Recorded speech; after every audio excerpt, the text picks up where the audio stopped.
banyak orang mengumpulkan uang, padahal dia tahu itu nggak akan dibawa mati. Betul, betul, betul. Apa yang terjadi? Dia ngumpulin yang habisin anaknya. Iya, kalau dihabiskan, saya digaji itu 35.000 6 jam sebagai dokter. Tapi saya cukup-cukupin gitu. Makanya sering dikatakan, kontrollah dirimu, kontrollah egomu sebelum ego yang mengontrolmu. Oke. Kontrollah kemarahanmu sebelum kemarahan yang mengontrolmu. Kontrol dirimu sebelum orang lain yang mengontrolmu.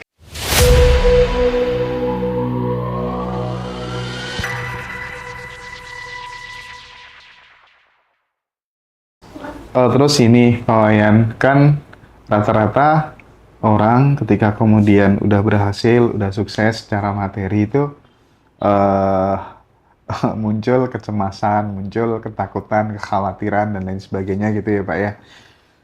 Sekali lagi Pak, kebiasaan apa, habit apa yang itu bisa membuat kita itu secara spiritual, secara kebatinan kita juga settle, secara finansial kita juga settle, duanya itu bisa imbang gitu. Karena kan kadang orang jomplang gitu Pak Wayan ya.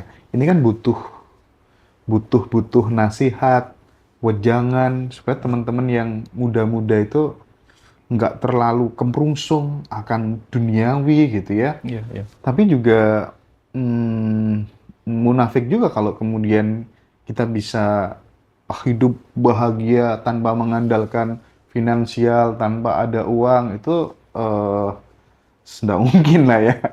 Kecuali udah anu lah ya, udah di atas puncak gunung, udah menepi gitu ya. Iya. Itu gimana nasihatnya dari Pak Wayan buat sahabat semua? Karena saya hidup sebagai seorang manusia, makhluk sosial, berkeluarga, dan keluarga adalah negara saya, tanda Mm-mm, petik. mm-mm. Maka saya harus memiliki ilmu keuangan. Semua orang bagi saya perlu ilmu keuangan. Maka saya membuat laporan keuangan saya, Mas Hendra.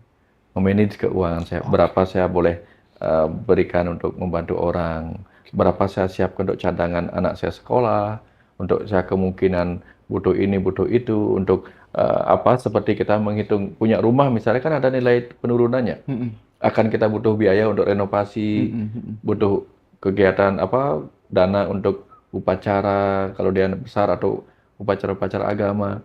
Karena saya memperhitungkan itu. Nah, saya nggak pernah merasa eh, ditekan oleh kebutuhan itu. Karena kalau saya punya segini, maka saya akan gunakan segini gitu. Ya, ya, ya, ya, Saya ya. nggak pernah melebihi angan-angan gitu. Dulu punya uang 1 juta untuk upacara, ya cukup-cukupin sih situ. Karena segitu saya cadangkan. Dulu saya waktu dapat gajinya cuma 2 juta sebulan gitu. Sebagai dokter gaji 2 juta sebulan. 2 juta, Pak? Oh, pernah gitu. Gimana enggak tuh Mas? Sampai tahun 2000 tuh. Sampai tahun 2000 sebelum Covid itu tahun 2019 itu saya digaji itu 35.000 6 jam sebagai dokter. Tapi saya cukup-cukupin gitu. Setiap bulan dapat gaji 2 juta atau kadang 2,5, saya sisihkan 500. Untuk apa? Untuk persiapan hari raya. 500 dikumpulkan, nah itu nggak boleh diapa-apain itu. Dikumpulin nanti dicukup-cukupin untuk itu, apa yang cukup segitu gitu. Nggak boleh lebih gitu. Nah, sekarang ketika misalnya kita memiliki lebih dari yang dibutuhkan itu, saya juga nggak menggunakan itu untuk berlebih-lebihan, nggak. Saya gunakan seperti orang desa dulu. Orang desa dulu kan punya lumbung beras. Dia tahu akan tiba masanya kemungkinan paceklik. Oke, Nah, oke. kita kan nggak tahu kapan kita paceklik. Ya kalau Mhm. kita paceklik, ngandelin siapa coba? Ya, saya berpikir tentang itu Mas Hendra. Selalu saya pikirkan kemungkinan kalau saya paceklik, saya harus punya. Karena saya pernah loh mengalami ini Mas Hendra. Di masa saya paceklik, ada saudara saya yang lebih paceklik membutuhkan saya. Bayangin Mas Hendra. Nggak nulungin, saya merasa apa ya, merasa sedih nggak bisa nulungin dia. Akhirnya sudah, saya berikan juga. Sambil menyembunyikan sisi paceklik saya. Iya, iya, iya, iya, iya, iya, iya. Saya menyembunyikan bahwa saya kekurangan juga. Tapi saya tulungin juga. Karena saya masih bisa menghandle itu. Menghandle batin saya yang kekurangan gitu. Nah, jadi manage keuangan itu yang terpenting Mas Hendra. Ya, sedikit pun kita punya, sedikit kita manage, banyak kita punya, banyak kita manage. Yang terpenting itu selalu ingat, uang itu hanya alat tukar di sini. Kita nggak bisa menukar surga, nggak, uang itu nggak ada gunanya. Untuk menukar itu nggak bisa. Ya, apalagi kita punya uang, lalu kita nolongin orang supaya dapat surga, nggak bisa, nggak bisa. Bukan itu. Yang bisa menukar perasaan itu adalah ketulusan kita, bukan uang. Sedikit pun kita memberi, tapi ketulusannya besar, itu jauh lebih berharga, Mas. Nah, jadi tidak melampaui itu. Dan jangan lupa, kita nggak pernah tahu apa yang akan terjadi di masa depan. Banyak orang mengumpulkan uang, padahal dia tahu itu nggak akan dibawa mati. Betul, betul, betul. Apa yang terjadi? Dia ngumpulin, yang habisin anaknya. Iya, kalau dihabiskan dengan cara yang baik. Betul. Anak yang tiba-tiba tidak punya uang, karena dipegang uangnya sama orang tua, tiba-tiba orang tuanya meninggal, anaknya kaya mendadak oleh warisan itu. Nggak tahu mengelolanya, apa yang terjadi? Narkoba atau apa gitu. Akhirnya apa? Kita meninggalkan sesuatu yang membahayakan anak cucu kita sendiri. Betul nggak, Mas Hendra? Berbahaya itu. Jadi kalau misalnya dalam skala prioritas itu warisan terbaik sebenarnya adalah warisan Pengetahuan, ilmu ya Pak Wayan ya? ilmu. Karena uang dibagi-bagi habis.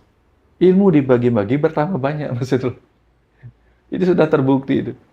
Dan ketika kita mewariskan ilmu, si anak menjadi cerdas ya secara konsekuensi logisnya dia nggak akan kesulitan cari uang deh. Persis. Karena ilmu akan bertambah nilainya, uang akan berkurang nilainya. Ilmunya memang gitu kan. Ilmu akan bertambah nilainya, uang akan berkurang nilainya gitu. Ya, Mas Hendra, dulu kita bisa hitung-hitungan 100 kali 100. Sekarang nilainya sama. 100 kali 100 sekarang nilainya sama. Tapi dulu uang 100.000 dengan sekarang itu beda nilainya. Ya. Ilmunya bernilai sama, uangnya tidak bernilai, gitu. Menurun nilainya gitu. Orang dulu beli motor aja 1,2 juta gitu. Sekarang sudah 12 berapa juta? 16 berapa. Kita tuh terkadang Pak Wayan, ya aku mengamati banyak hal ya. Teman-teman berlomba memperdalam ajaran-ajaran agama, ajaran-ajaran spiritual, kesadaran, segala macem gitu ya. Ya. Setelah mendapatkan wawasan yang luas, ilmu yang tinggi gitu, lupa sama yang namanya attitude, lupa sama yang namanya akhlak. Padahal kan sebenarnya poinnya sebenarnya di situ deh.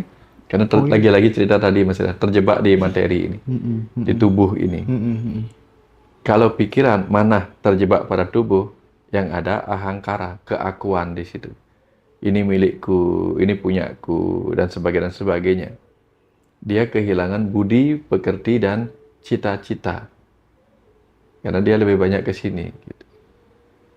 Yang terjadi apa? Hidupnya nggak bahagia, Mas Hendra. Uang ini tidak bisa membahagiakan dia.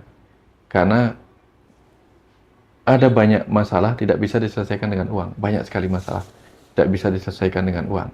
Tapi ada banyak masalah yang bisa diselesaikan dengan spiritualitas. Walaupun nggak punya uang, kalau kita pasrah ya udah terima apa adanya gitu. Merasa cukup ya? Merasa cukup. Ya, merasa cukup. Dia akan menurunkan kebutuhannya. Tapi kalau orang yang terbiasa dengan tubuhnya, ya, dengan tubuh menjadi butuh, ya, tubuh jadi butuh gitu kan. Sehingga terbiasa makan begini, tiba-tiba nggak mendapatkan kebiasaan masalah fisiknya itu. Saya biasanya makan ini, kok nggak dapat ini sekali, marah. Materi ini kan begitu, Mas Hendra. Iya. Sama dengan lampu lah. Biasa dapat listrik 5 watt gitu misalnya, tiba-tiba dapat 3 watt langsung redup gitu. Langsung redup dia gitu. Tapi merasa cukup itu memang benar-benar skill sih Pak Wayan ya. Skill. Pasrah itu skill. Ya, skill. Ya. Skill. Keterampilan hidup. Keterampilan bertahan hidup itu kan seperti itu. Misalnya kita terdampar di hutan. Kalau kita nggak bisa merasa cukup, kita punya bekal untuk 2 hari, kita nggak cukup-cukupin, habis kita. Iya. Kan latihan survive itu kan latihan untuk merasa cukup. Ya. Makanya kalau singa-singa, bayangkan singa-singa di hutan tuh Mas Hendra, ada ribuan mangsa, mereka bersepuluh.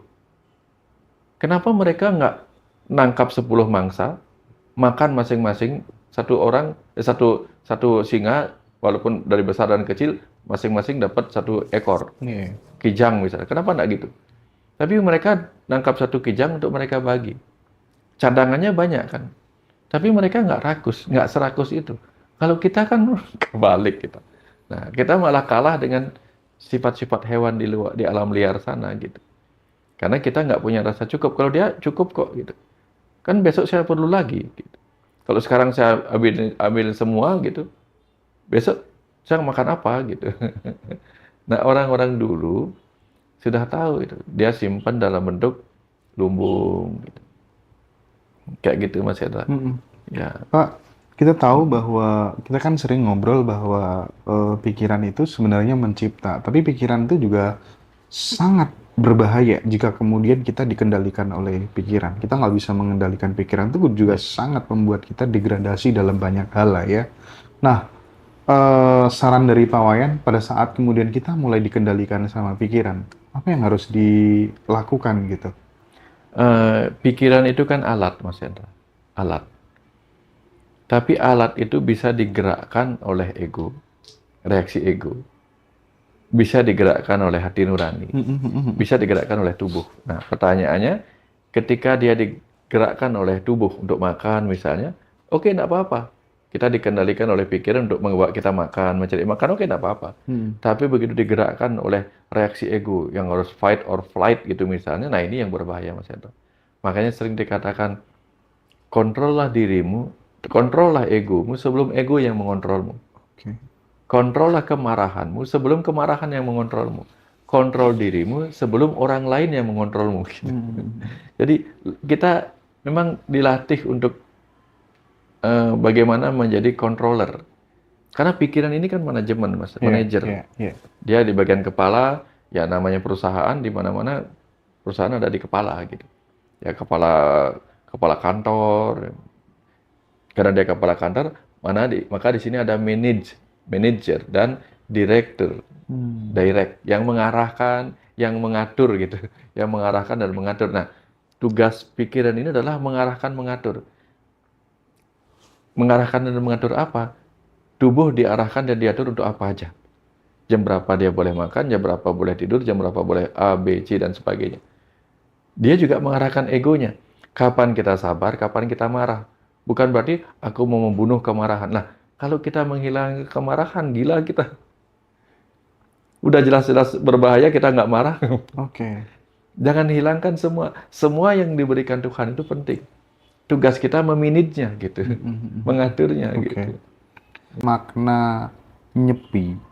Kan katanya di nyepi itu ada yang puasa selama 24 jam dan lain sebagainya gitu ya. Nggak ada penerbangan beroperasi kalau di Bali. Terus kemudian keluar pakai kendaraan nggak boleh, lampu harus mati semuanya.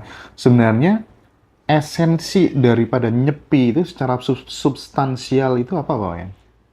Pertama, nyepi itu memang khusus di Bali ya. Berkaitan dengan kemudian dengan perayaan Tahun Baru Saka. Tapi nyepi itu bukan hanya nyepi yang kali ini, banyak. Di beberapa daerah ada yang disebut nyepi segara. Nyepi segara itu artinya apa? Orang-orang tidak boleh melaut. Itu cara orang Bali harmonis dengan alam. Oke. Sehingga pada momen itu tidak ada melaut, sehingga ada kesempatan mereka untuk jeda sejenak lautnya. Ada nyepi wana. Nyepi segara, nyepi wana, nyepi hutan. Jadi orang-orang tidak memberikan kesempatan alam untuk jeda sejenak.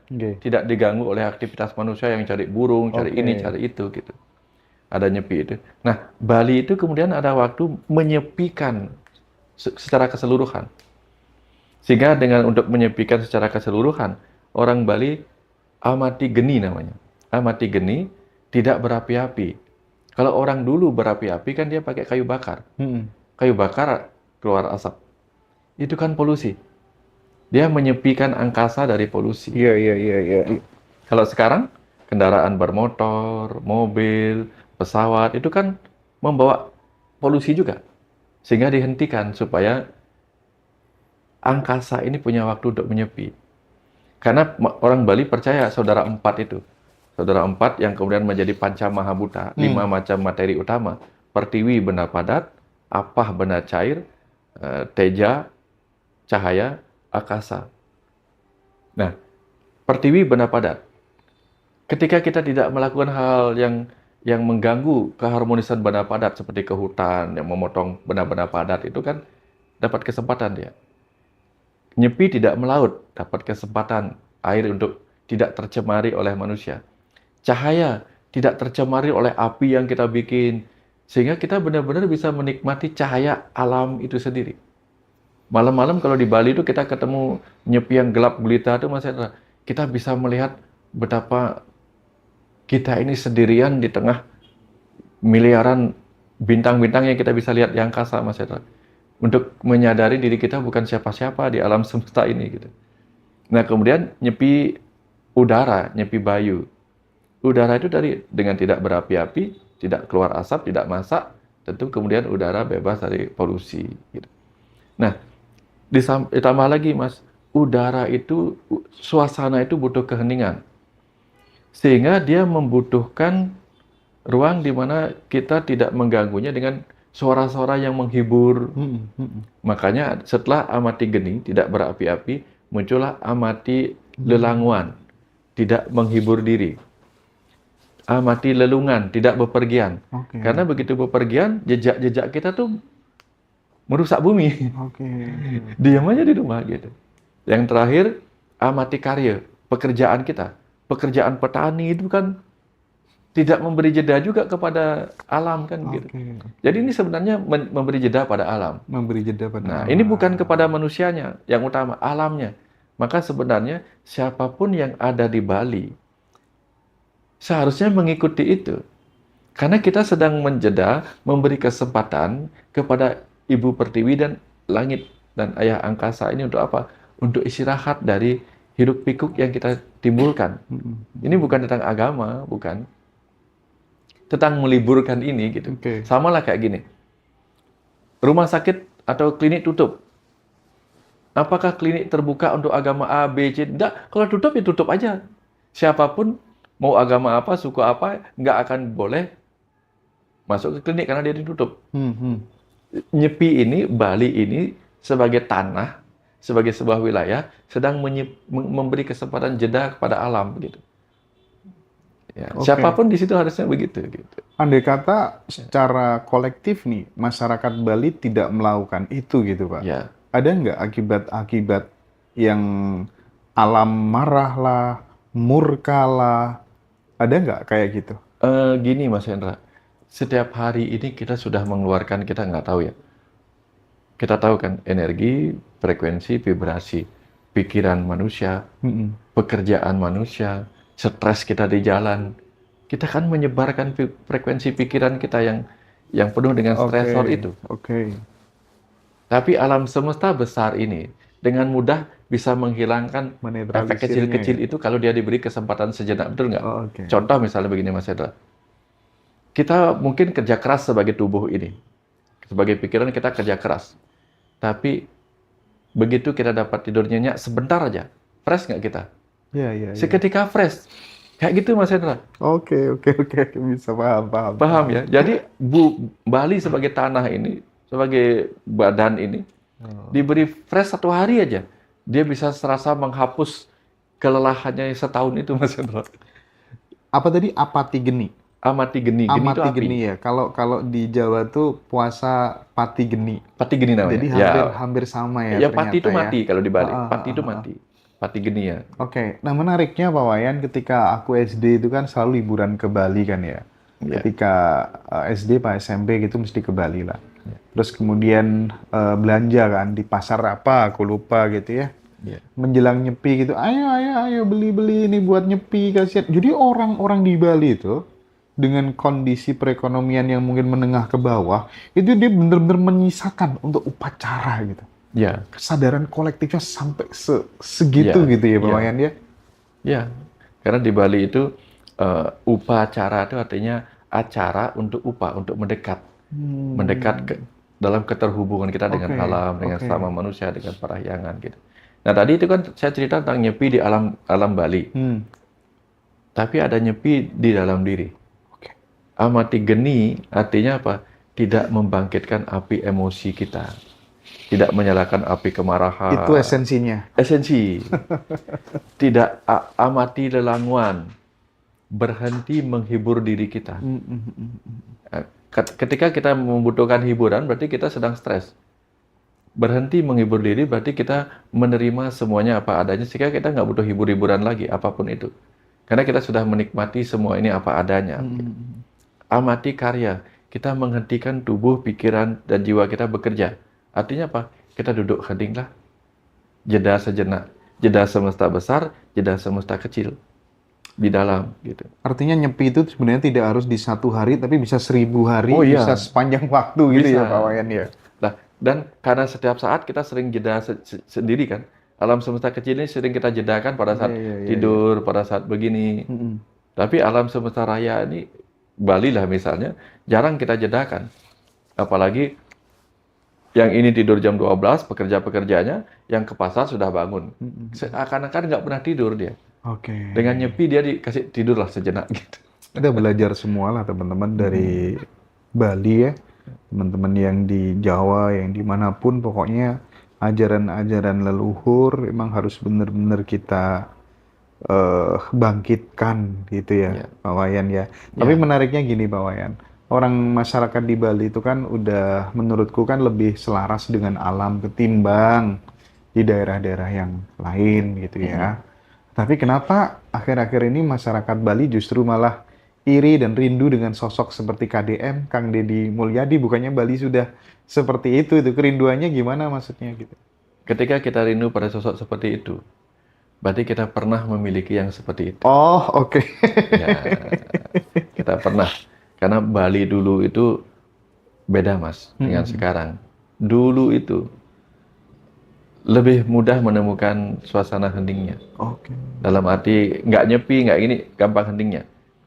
Di Bali dulu, Mas, kalau Mas Endra naik sepeda, ketinggalan sepedanya kelupaan, besok 2 hari, itu masih di situ, Mas. Masih ya? Masih di situ. Sekarang hilang ya?